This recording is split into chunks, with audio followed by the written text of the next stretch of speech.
로버트 하디라고 하는 선교사님이 계셨습니다. 이 선교사님은 캐나다 토론토 문과대학을 졸업을 하고 평신도 선교사로 1895년에 우리 조선에 들어왔습니다. 처음에는 서울, 부산, 그리고 병원이었던 원산이라고 하는 곳에 가서 선교를 시작했어요. 그런데 처음에 생각했던 대로 선교의 열매가 없었습니다. 그런 가운데 이제 본국에 선교 보고를 해야만 했습니다. 그때에 선교 보고를 하기에 지금까지 선교의 열매가 없었습니다. 많지 않습니다. 라고 하면서 그 이유를 설명을 했는데 첫 번째가 뭐였냐면 조선인들이 무지합니다. 라고 하는 것이었습니다. 그 다음에 두 번째 이유가 뭐냐? 험준한 산악지역이 너무나도 많습니다. 라고 하는 두 가지 선교 보고를 그 열매가 없는 그걸 보고했다라고 합니다. 그런 가운데 1903년 8월 달이었습니다. 그 원산에 7명의 선교사들이 모여서 성경 공부를 하게 됐다고 합니다.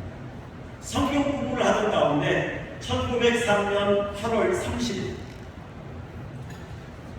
성경 공부하던 가운데 이 선교사들 가운데 성령이 임재하는 역사가 있었습니다. 그때 이 한 선교사님이 성령의 충만함을 받았습니다. 성령 충만함을 받고 나니까 지금까지 선교의 열매가 없었던 것이 조선인들의 무지 때문인 줄 알았어요. 험준한 산악지역 때문에 선교의 열매가 없는 줄 알았는데 가만히 보니까 자기의 교만 때문이라는 것을 그때서 깨달았어요. 내가 그동안 조선인들을 얼마나 무지하다고 무시했는지 이것을 깨닫게 되었다고 합니다. 그리고 이제 그 다음 주 설교하는 시간에 이한희 선교사님은 성도들 앞에서 자기의 죄를 고백을 했다고 합니다. 내가 지금까지 선교를 했지만 내가 그동안 교만했습니다. 내가 그동안 조선인들을 너무나도 무시했습니다. 그러면서 선교 보고했던 내용들을 고백합니다. 지금까지 내가 성령 충만 받지 못했고 내가 교만한 것 때문에 이랬습니다 라고 하면서 회개하면서 설교를 했다고 합니다. 그러자 많은 성도들이 거기에서 은혜를 받게 되었습니다. 이 은혜를 받고 나니까 성도들도 자기의 죄를 하나씩 고백하는 역사가 있었다고 합니다. 그 당시에 병원의 조사로 섬겼던 최종순이라는 사람입니다. 이제 예배를 마친 후에 자기 죄 몫을 다 적어가지고 나가서 성도들 앞에 고백했다고 합니다. 그리고 그 당시에 선교사 사택을 관리했던 강태수라고 하는 사람도 자기의 죄를 나와서 고백했다고 합니다. 그리고 그 당시에 선교사들의 한국어를 가르쳐주던 그 선생님들도 그 중에 전천수라고 하는 사람, 진천수라고 하는 사람이 있는데 이 사람도 나와서 자기의 죄를 고백하기 시작합니다. 그랬더니 온 성도가 자기 죄를 고백하면서 회개하는 역사가 일어납니다. 그래서 여러분 이 원산에서 회개 운동이 일어나게 되어지니까 이 불길이 어디까지 번졌느냐면 평양에까지 번지게 되었습니다. 그래서 1907년 평양 대부흥의 불씨가 바로 이 하디 선교사님의 회개에서부터 시작이 되었다라고 하는 그런 이야기가 있습니다. 여러분, 오늘은 우리 삼천교회, 우리가 삼천아홉교회가 이제 합해졌습니다만 삼천교회의 설립 기념일이라고 하는 이야기를 제가 들었습니다. 하나님께서 우리 교회를 보실 때 어떤 교회가 되기를 원하신다고 여러분들이 생각하십니까? 그리고 여러분들은 우리 교회가 어떤 교회가 되기를 기대하고 계십니까? 저는 오늘 본문 말씀을 선택을 하면서 주님께서 우리를 향한 마음은 어떤 마음일까? 라고 하는 걸 한번 생각하면서 이 말씀을 한번 선정을 해보았습니다. 여러분, 마태복음 5장 1절 말씀을 보니까 예수님께서 많은 무리가 따르는 것을 보셨습니다. 그때 예수님께서 산에 올라가 앉으셨어요. 그러자 많은 사람들이 예수님에게 나아왔습니다. 그런 상황에서 예수님께서 제일 먼저 선포하신 말씀이 바로 팔복에 대한 말씀이었어요. 8가지 복에 대해서 말씀하셨습니다. 그리고 나서 예수님께서 제일 먼저 주신 말씀이 바로 오늘 13절의 말씀입니다. 우리 한번 읽어볼까요? 13절 말씀 함께 봅니다. 시작.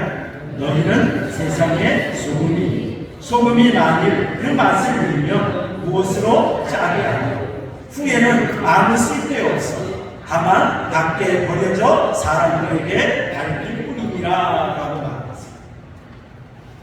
예수님께서 말씀하시는데 너희는 이렇게 말씀하십니다. 여기서 말하는 너희란 누구를 가리킵니까? 지금 예수님의 말씀을 듣기 위해서 예수님에게 나온 많은 무리들이 바로 너희. 오늘날로 말하면 하나님의 말씀을 듣기 위해서 오늘 하나님 앞에 나온 여러분들을 가리키는 그런 말씀입니다. 너희는 세상의 소금이니 라고 말했어요. 어디의 소금이라고요? 세상의 소금. 여러분, 세상의 라고 하는 말은 하나님의 백성들이 살아가는 삶의 현장이 되기도 합니다만은 또 다른 한 측면으로 보면 교회 밖의 세상을 가리키는 그런 말씀입니다. 죄로 가득한 세상, 소망이 없는 세상, 썩어져가는 이 세상에 너희는 소금이다 라고 예수님께서 말씀하고 있는 걸 볼 수가 있습니다. 여러분, 소금이 될 것이다가 아닙니다. 너희는 소금이다, 소금이니 라고 이렇게 예수님께서 말씀하고 있는 걸 볼 수가 있습니다. 그리고 여러분, 너희는 하늘의 소금이다 라고 말씀하지 않으셨어요.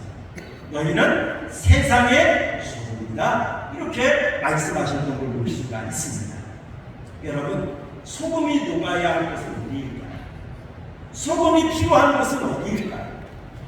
소금이 필요한 것은 더럽혀진 곳입니다. 소금이 필요한 것은 썩어져가는 곳입니다. 소금이 필요한 곳은 정말로 그것을 필요로 하는 그러한 곳이 바로 소금이 필요한 곳인 걸 볼 수가 있습니다. 우리 성도들은 이 땅에서 하늘의 소망 가지고 살아갑니다. 하나님 나라에 서서 우리가 하나님과 함께 영원히 살 것을 우리가 기대하면서 우리가 살아갑니다. 하지만 하나님께서 정말 우리를 세워놓으신 곳이 어디냐면 이 땅이라는 것입니다. 이 땅에서 우리의 몸을 녹여서 희생하고 봉사하고 섬기고 사명을 감당할 곳으로 세우신 곳이 바로 이 땅입니다. 어찌 보면 정말 우리는 필요한 곳이 어디일까요? 하나님의 나라일까요? 이 세상입니다. 예수님께서는 우리에게 분명히 너희는 세상의 소금이니 라고 말했던 걸 볼 수가 있습니다. 그런데 여러분, 너희는 세상의 소금이다 라고 말씀을 하셨는데 지금 예수님께서 말씀하신 이 너희란 예수님의 말씀을 들으러 나온 사람들을 가리킨다고 했죠. 그 중에 여러분 대표적인 사람들 한번 생각해 볼까요? 예수님의 제자들을 한번 살펴봅시다. 예수님의 제자들의 직업이 어떤 직업이었나요?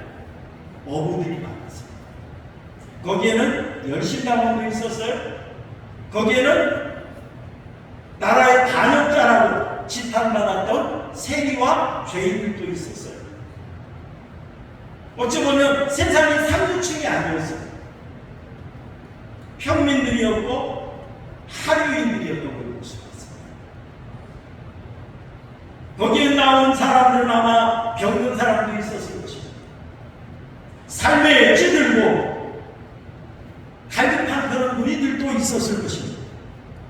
어찌 보면 밟으면 밟히는 잡초와 같은 존재, 걷어차면 걷어차이는 돌멩이와 같은 존재, 아마 그런 보잘것없는 사람들이 그곳에 많이 모였을 것입니다. 그런데 예수님께서 그런 자들을 가르쳐서 말씀하십니다. 너희는 세상의 소금이다 라고 말했던 걸 볼 수가 있습니다. 진정 너희는 이 땅의 소금이 되어라 라고 하시면서 예수님께서 너희는 소금이다 정확히 분명하게 말씀하셨던 걸 볼 수가 있습니다. 여러분, 소금은 어떤 역할을 할까요? 소금은 생명을 지켜주는 역할을 합니다. 여러분, 소금은 누구에게나 필요하죠. 소금이 필요 없는 사람은 단 한 사람도 없을 것입니다. 누구에게나 소금이 필요해요. 임금님도 필요하고 서민들도 필요하고 심지어 짐승도 필요하고 식물들도 소금이 필요합니다. 누구에게나 필요해요. 이 소금은 생명을 지켜주는 그런 역할을 합니다. 여러분, 소금이 우리 몸에 반드시 필요한 물질이죠. 소금이 있어야 우리 몸에서 노폐물을 제거해 줍니다. 소금이 있어야 혈액순환을 도와줍니다. 소금이 있어야 우리 체온 유지도 됩니다. 우리가 병원에 몸이 아파서 가면 링거액을 주지 않습니까? 그게 뭐라고 그러죠? 소금물이라고. 소금이 그만큼 우리 건강을 유지하는데, 생명을 유지하는데 필요한 것이라는 것을 말씀하고 있는 걸 볼 수가 있습니다. 또 여러분, 소금은 맛을 내는 데 필요하죠. 여러분, 아무리 맛있는 고기라 할지라도 거기에 소금이 좀 쳐야 맛이 나는 걸 볼 수가 있습니다. 이 소금은 들어가는 곳마다 그것 자체에 맛을 내줍니다. 여러분, 심지어 아이스크림도요, 소금을 조금 넣으면 더 맛있대요. 아이스크림. 우리가 음식을 할 때에 소금이 적당히 들어가야 맛있는 걸 볼 수가 있습니다. 여러분, 소금은 자기를 녹임으로 인하여서 상대의 맛을 내게 하는 존재, 이게 바로 소금인 걸 볼 수가 있습니다. 그리고 소금은 어떤 역할을 합니까? 썩지 않게 하는 역할을 하죠. 방부제 역할을 합니다. 여러분, 바닷가에 가보면 생선의 배를 따고 생선을 뭐에 절이죠? 소금에 절입니다. 소금에 절여서 만들어놓으면 오랫동안 보관해서 잘 먹을 수가 있는 거죠. 또한 여러분, 소금은 정결하게 하는 그런 역할을 합니다. 그래서 여러분, 구약의 제사 제도에도 보면은 제사할 때에 하나님 앞에 드려지는 그 제물에 소금을 넣도록 했어요. 소금을 넣도록 했습니다. 왜요? 이 소금이 바로 정결하게 하는 그런 역할을 하기 때문에, 순결을 나타내는 그런 역할을 하기 때문에 소금을 넣도록 했던 걸 볼 수가 있습니다. 이러한 소금의 역할은 너무너무 소중한 역할이죠. 이 세상에 없어서는 안 될 그러한 귀한 존재입니다. 이러한 귀한 존재인 이 소금, 예수님께서 우리 성도들에게 너희는 세상의 소금이니 라고 말씀하셨습니다. 이 말의 의미는 어떤 말일까요? 너희는 이 세상에 없어서는 안 될 존재이다. 너희는 이 세상에 반드시 필요한 존재다 라고 하는 것을 예수님께서 말씀하신 걸 볼 수가 있습니다. 사랑하는 성도 여러분, 하나님께서 우리를 세상의 소금으로 삼아주셨다는 사실을 여러분 믿으시기를 바랍니다. 하나님께서 왜 우리를 소금으로 세워주셨을까? 우리로 하여금 하나님께서는 생명을 나눠주기를 원하신다는 사실을 믿으시기를 바랍니다. 하나님께서 우리를 이 세상에 맛을 내는 사람으로 세워주셨습니다. 하나님께서 이 세상에 우리를 정결하게 하는 사람으로 세워주셨습니다. 이 세상에 방부제 역할을 하는 그런 존재로 하나님께서 우리를 세워주셨다는 사실을 여러분 믿으시기를 바랍니다. 여러분, 우리 교회가 이 땅에 필요한 이유가 뭘까요? 우리 교회가 이 땅에 세워져야 될 이유가 뭘까요? 여러분, 교회의 역할은 이 세상에 생명을 나누는 역할입니다. 많은 영혼들을 주님 앞으로 인도해서 구원하게 하는 구원의 당주 역할을 하는 것이 바로 교회의 역할입니다. 여러분이 이 세상에 정말로 맛을 내고 우리 성도들을 만나니 설만하고 우리 성도들을 만나니 할만하고 힘이라고 그런 역할을 하는 것이 바로 성도들입니다. 우리 성도들이 가는 곳마다 깨끗해져요. 정결해져요. 아름다워져요. 이게 바로 우리 성도의 역할인 줄로 믿습니다. 그러므로 우리는 이 땅에 반드시 필요한 존재. 이게 바로 여러분 교회입니다. 여러분 소금이 어떻게 이 귀한 역할을 감당할 수가 있습니다. 여러분 소금은 그 역할을 감당하기 위해서 반드시 필요한 한 과정을 거쳐야 됩니다. 그게 뭐냐면 여러분 녹아져야 된다는 거죠. 녹아져야 돼요. 소금이 그냥 있으면 역사가 일어나지 않습니다. 소금은 반드시 녹아져야만 합니다. 그런데 여러분 소금이 녹기 위해서는 어떻게 해야 됩니까? 꼭 필요한 것이 있죠. 이게 뭡니까? 물이 있어야 돼요. 물이 있어야 돼요. 소금은 물을 닿으면 녹아지기 시작합니다. 녹아져야 거기에서 역사가 일어나는 걸 볼 수가 있습니다. 여러분 간수를 뺀 소금 10년이 지나도 녹지 않습니다. 저희 집에도 10년 지난 간수를 뺀 소금이 있는데 그대로 있어요. 녹지 않습니다. 이 소금은 물을 닿아야만 합니다. 그렇다면 여러분 정말 우리가 소금인데 정말 우리가 소금이 녹아져서 맛을 내려면 반드시 필요하다고 하는데 우리 인체에 소중한 물이 있습니다. 눈물이 있습니다. 땀이 있습니다. 피가 있습니다. 여러분 우리 성도들이 날마다 하나님의 은혜를 깨닫고 감사하면서 흘리는 하나님 앞에 나의 잘못을 회개하면서 흘리는 그 눈물 또한 주님을 위해서 일하면서 충성하면서 흘리는 땀방 흔하진 않지만 끝까지 믿음 지키다가 순교하면서 흘리는 피 여러분 이런 것들이 가미가 되어질 때 이런 것들이 섞여질 때 진정한 소금의 역할을 하게 될 줄로 믿습니다. 여러분 우리 성도들이 하나님의 은혜가 충만해야 돼요. 날마다 하나님의 마음을 알고 하나님의 뜻을 알고 하나님의 은혜를 알면 알수록 우리 마음속이 뜨거워져요. 감사가 넘쳐요. 그때의 우리 마음은 어떻습니까?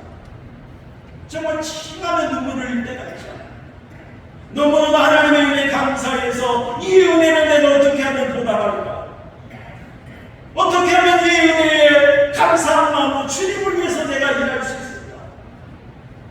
여러분 이런 마음이 싹 터올 때 역사가 일어나기 시작합니다.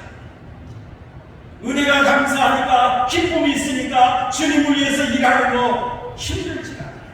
기뻐요. 행복해요. 정말 나 같은 죄인을 구원하기 위해서 십자가에 피 흘려 죽으신 예수님의 은혜를 생각하니까 내가 주님을 위해서 좀 고생하는 것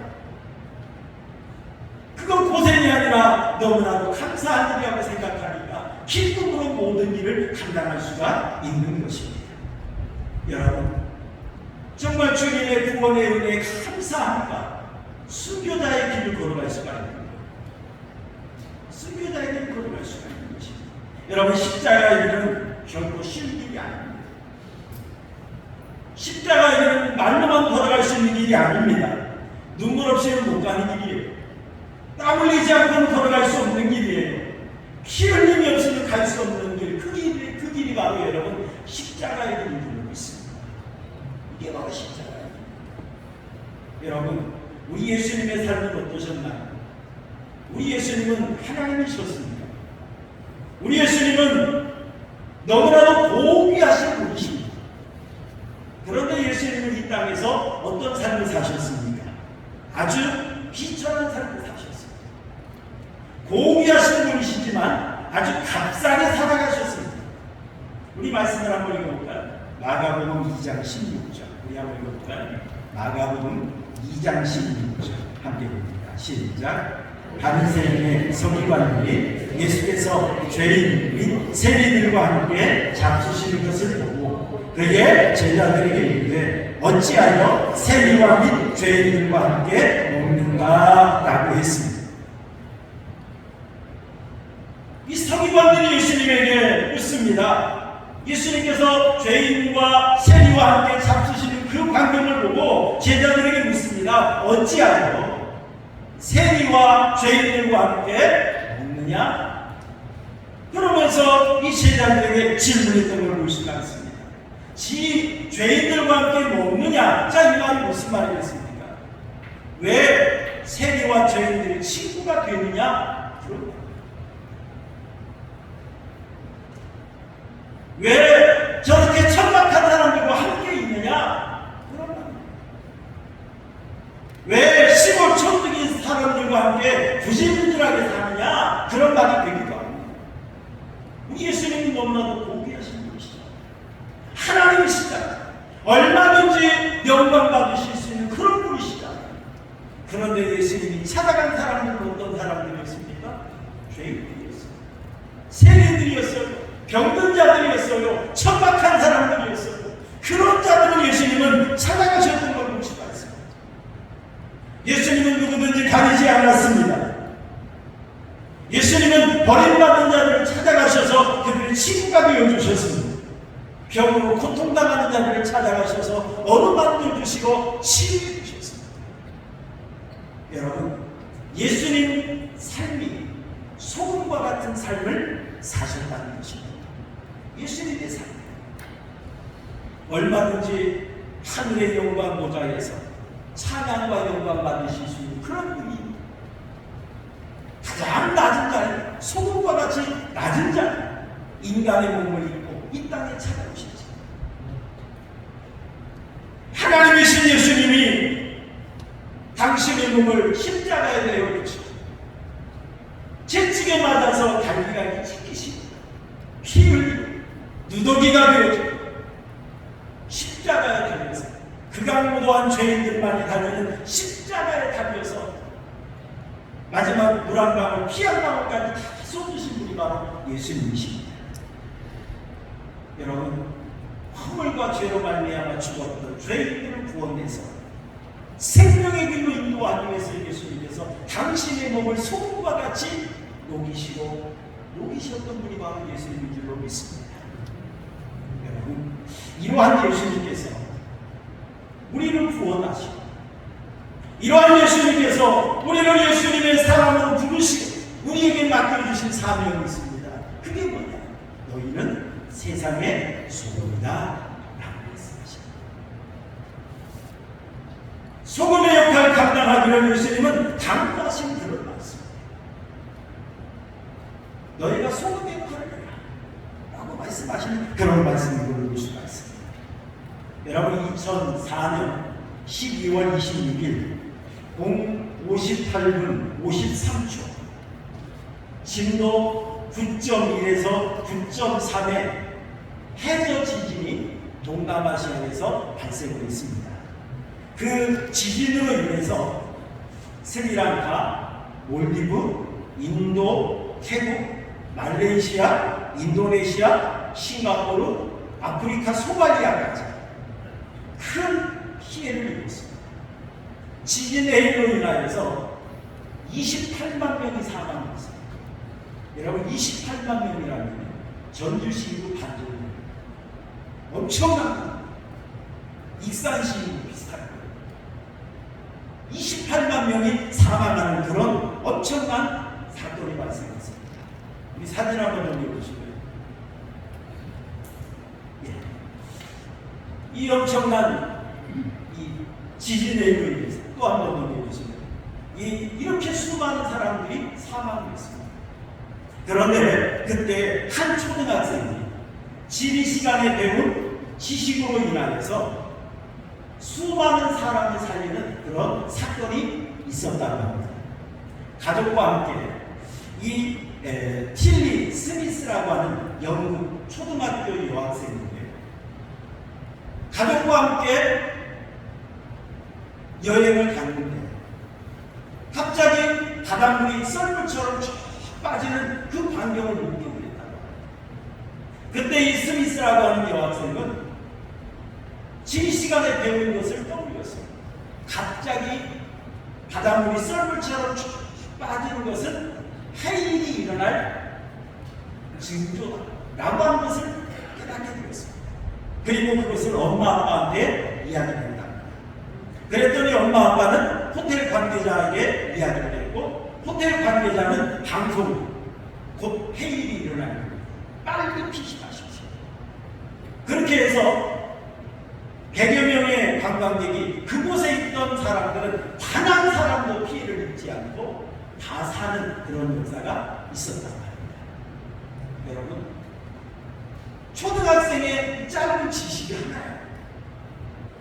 그죠? 이 초등학생이 배운 이 짧은 지식 하나가 100여 명이 넘는 그런 많은 사람들을 살리는 그런 역사가 있었다라고 하는 것입니다. 여러분, 그런 것처럼 한 사람의 영향력, 나 하나쯤이야. 그래, 나 같은 것이 뭐 할 수 있겠어? 라고 생각할 수가 있는 것입니다. 하지만 여러분, 나 하나가 연약한 것 같지만 나 하나의 역할이 모아지면 놀라운 역사를 일어나게 될 줄 믿습니다. 나 하나. 이 세상이 너무나도 썩어 있어. 이 세상이 너무나도 죄하고 가득 차 있어. 내가 아무리 소리를 치고 몸부림을 쳐도 끔찍도 하지 않는 것 같아. 그렇다 할지라도 나 하나만이라도, 남들이 나 그렇다 할지라도 나 하나만이라도 그렇게 해보자라고 시작이 되어진다고 한다면 놀라운 역사가 일어나게 될 줄 믿습니다. 여러분, 우리 마태복음 5장 13절을 다시 한번 읽어볼까요? 마태복음 5장 13절 다시 봅니다. 시작. 너희는 세상의 소금이 만일 그 맛을 잃으면 무엇으로 잘하리요? 후에는 아무 쓸데없어 다만 밖에 보내져 사람에게 밟힐 뿐이니라 라고 말씀했어요. 소금이 그 맛을 잃으면 제 역할을 감당할 수가 없다, 이런 말입니다. 여러분, 이 팔레스타인 지역, 이스라엘 지역에는 사해라고 하는 바다가 있잖아요. 소금으로 가득 찹니다. 그래서 거기에는 수영을 못하는 사람도 걱정이 없이 그저 가만히 있으면 몸이 뜬다고 합니다. 그럴 정도로 소금이 많은 곳이 바로 이 사해입니다. 이 팔레스타인 지역에는 사해만 소금이 많은 것이 아니라 곳곳에도 소금이 많이 있답니다. 그런데 그 소금이 불순물이 많이 섞여 있대요. 그러다 보니까 어느 곳에서든지 소금을 쉽게 구할 수는 있지만 그저 한번 이렇게 사용을 하고 그저 그냥 귀하게 여기지 않고 아무데나 이렇게 방치해 둔다고, 그러면 불순물과 섞이고 맛을 잃어버리고 그러면 쓰레기와 같은 그런 존재가 될 수밖에 없는 것입니다. 그런 것처럼 우리 성도들이 소금인데 불순물과 섞여요. 세상 것과 섞여요. 죄악된 것과 섞여요. 그러면 우리가 제 역할을 감당할 수가 없게 되는 것입니다. 그래서 주님은 말씀하십니다. 맛을 잃으면 안 된다. 맛을 잃으면 안 된다. 여러분, 고린도 후서 13장 5절 우리 한번 읽어볼까요? 바울 사도는 이렇게 말하고 있습니다. 세상의 소금으로서 그 맛을 유지하기 위해서 어떻게 되느냐 라고 하는 걸 말하겠는데요. 우리 한번 읽어볼까요? 고린도 후서 13장 5절 함께 봅니다. 시작. 너희는 믿음 안에 있는가? 너희 자신을 시험하고 너희 자신을 학증하라. 예수 그리스도께서 너희 안에 계신 줄을 너희가 스스로 알지 못하느냐? 그렇지 않으면 너희는 버림받은 자니라 라고 말씀했습니다. 나 자신을 한번 점검해보고 시험해보고 학증해보라. 너희가 믿음 안에 있는가?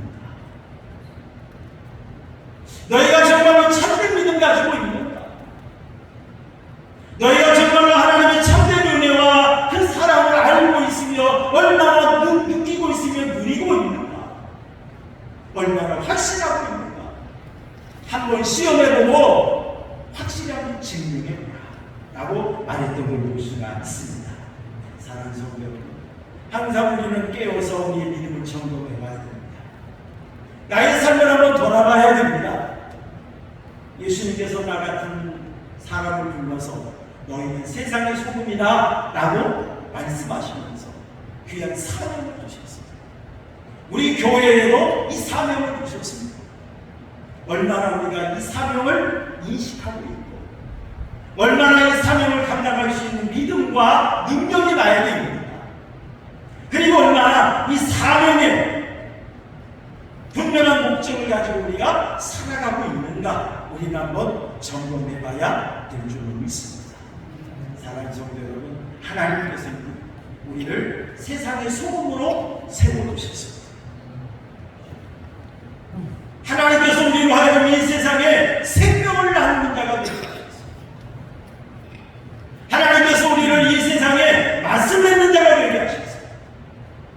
썩지 않게 하는 역할, 정결하게 하는 그런 역할을 감당할 수 있도록 우리에게 귀한 사명을 맡겨주셨다는 것입니다. 그러므로 항상 우리는 이 귀한 사명을 받아서 인식하고 내가 그걸 감당할 만한 믿음을 입는다. 준비는 되었는가? 그럴 만한 나에게 은혜와 능력이 있는가? 여러분 돌아보는 가운데 정말 하나님께서 맡겨주신 이 사명 잘 감당하는 가운데 정말 소금과 같이 생명을 나누고 맛을 내게 하고 썩지 않게 하고 정결하게 하는 이 귀한 우리 삼천하은교회와 우리 모든 성도들이 복되게 쓰임받기를 주님의 이름으로 축원합니다. 우리 말씀